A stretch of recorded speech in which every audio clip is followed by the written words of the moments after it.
Oh my god, oh my god, oh my god, oh my god, oh my god, oh my god, oh my god. Holy sh!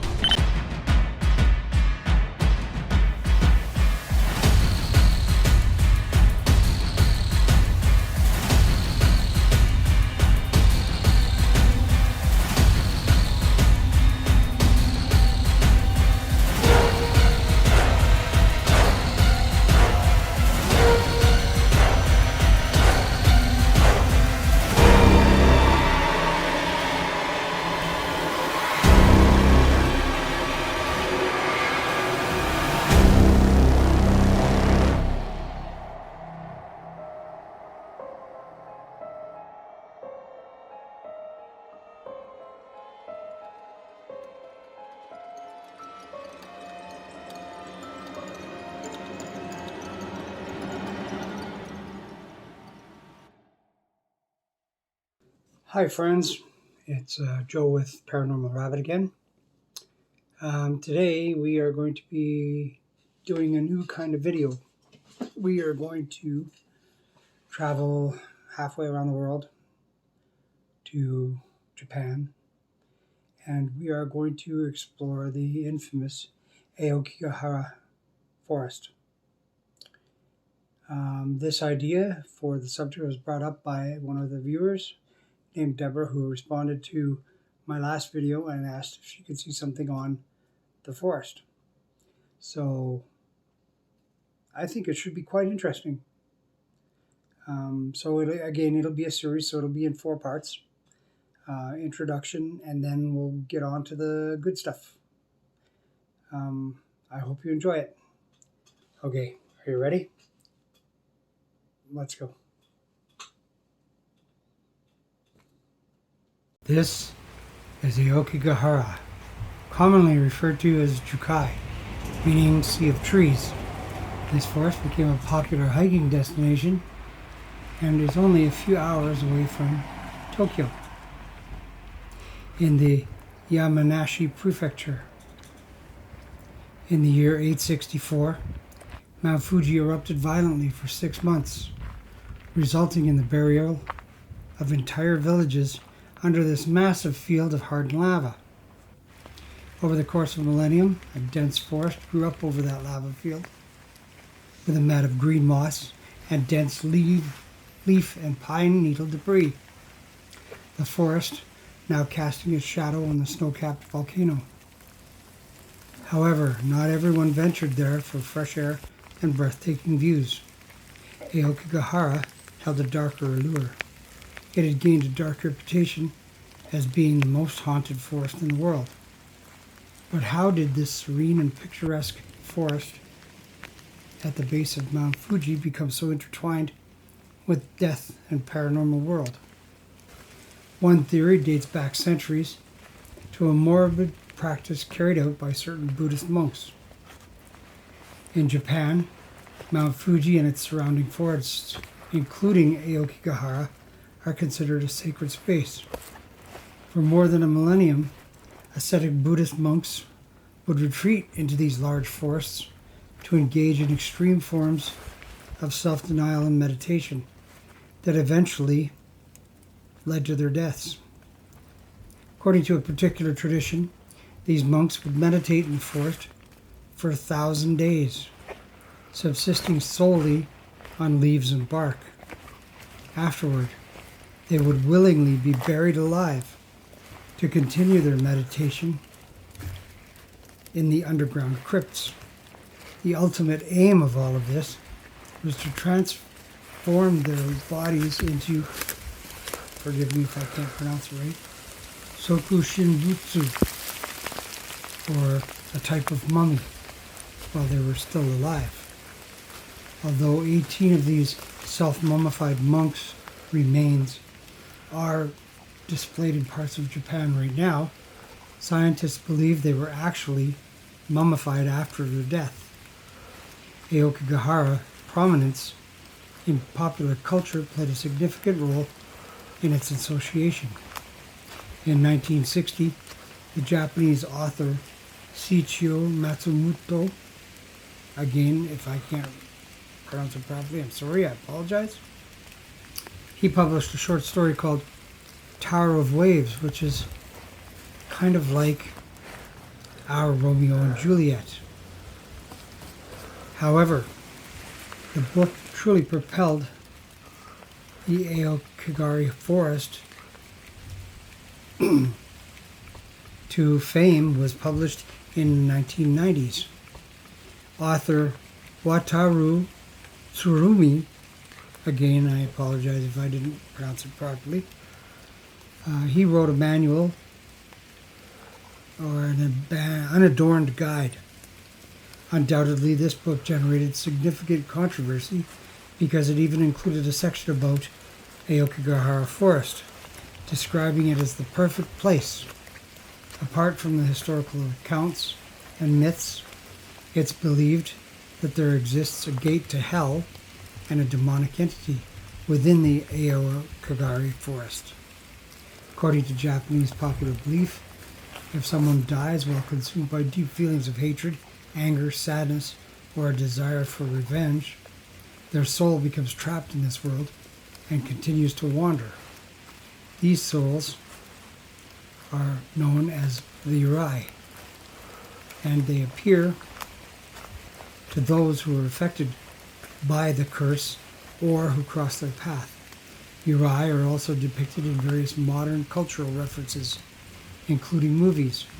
Some Japanese spiritualists suggest that the trees in the haunted forest have absorbed so much malevolent energy over the course of centuries. Exact figures for how many people enter Aokigahara Forest are not officially tracked, but it's estimated that hundreds of thousands of people visit the area each year. Most are tourists or hikers exploring the natural beauty of the region near Mount Fuji. However, it's important to note that only a very small fraction of visitors enter with harmful intentions. The meanings of the ribbons and strings found in Aokigahara have a somber significance. Some of them mark paths. Some visitors tie ribbons or strings to trees to mark their path through this dense forest. This is done to ensure they can find their way back out, as the forest terrain and dense vegetation can be disorientating. Signs of indecision, strings and tapes have been found stretching from trees to abandoned campsites and personal belongings. These are thought to be left by individuals contemplating self-harm, possibly leaving these to help them find their way back if they change their mind. Memorials are occasionally found next to campsites or at the beginning or entrance to the park. Occasionally, ribbons and other small tokens are left by family members or friends as impromptu memorials for loved ones lost in the forest. Search markers are also used by the rescue teams to mark areas they've already checked during operations. It's important to approach this topic very sensitively. The presence of these markers highlights the ongoing tragedy associated with the forest, but also the efforts to prevent further loss of life and to honor those who have passed. These Japanese authorities and local communities have been working to change the forest's reputation and prevent self-harm. They discourage this sensationalization of the forest's darker aspects and instead try to promote its natural beauty and historical significance. Some ways the authorities and local communities have implemented several strategies to change a forest's reputation and prevent self-harm is to increase the patrols throughout the park. Local police and volunteer groups conduct several patrols through the forest, especially in areas known to be popular for attempts at self-harm. These patrols aim to intervene and offer help to anyone they find in distress. Signage and helplines. At the forest entrances and along trails, signs have been installed with messages of hope and support. These signs include phone numbers for prevention hotlines and encouragement to seek help. Entry restrictions, and in certain areas of the forest, are now off limits to the public, particularly those that have been frequent sites in the past. Overnight camping is also prohibited in many areas. Security cameras have been installed at some entrances and parking areas, and they are now monitored to help identify individuals who may be at risk. Training for local workers and staff at nearby hotels, shops, and facilities have received training to recognize signs of distress in visitors and offer appropriate assistance when needed. Positive rebranding efforts. The local tourism boards are working to promote Aokigahara's natural beauty, unique ecology, and historical significance. They're encouraging visitors to appreciate the forest for its geological features, biodiversity, rather than its dark reputation.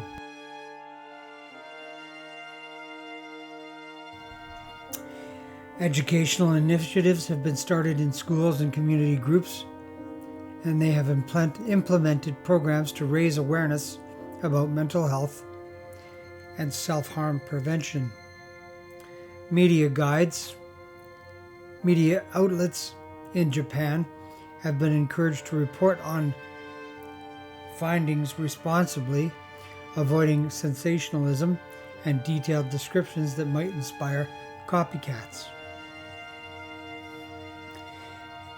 Each year, at the end of the year, an annual search takes place where a group of police, volunteers, and journalists conduct the search through the forest. While this was once publicized, it's now done more discreetly to avoid drawing attention to the forest's reputation. Spiritual support is also offered. Some Buddhist monks perform periodic ceremonies in the forest to comfort any restless spirits and to promote a more positive energy in the area. These efforts reflect a broader shift in Japan towards more open discussion of mental health issues and suicide prevention and self-harm prevention. While the forest's reputation can't be changed overnight, these ongoing initiatives aim to save more lives and gradually transform public perception of Aokigahara into a place of natural wonder rather than tragedy.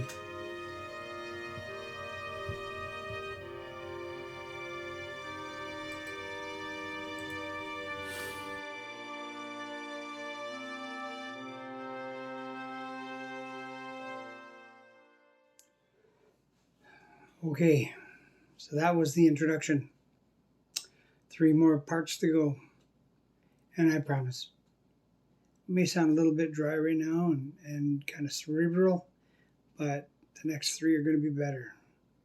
And thank you for watching, and we'll see you guys soon. And don't forget, hit the like, the subscribe, comment, and share. Big share. All right, thanks again for all your support on my channel. Thank you for subscribing, sharing, and commenting. I really need your comments. Let me know what you want to see so that I have something to do. I don't have a lot to do these days. Okay? Okay, we will see you soon.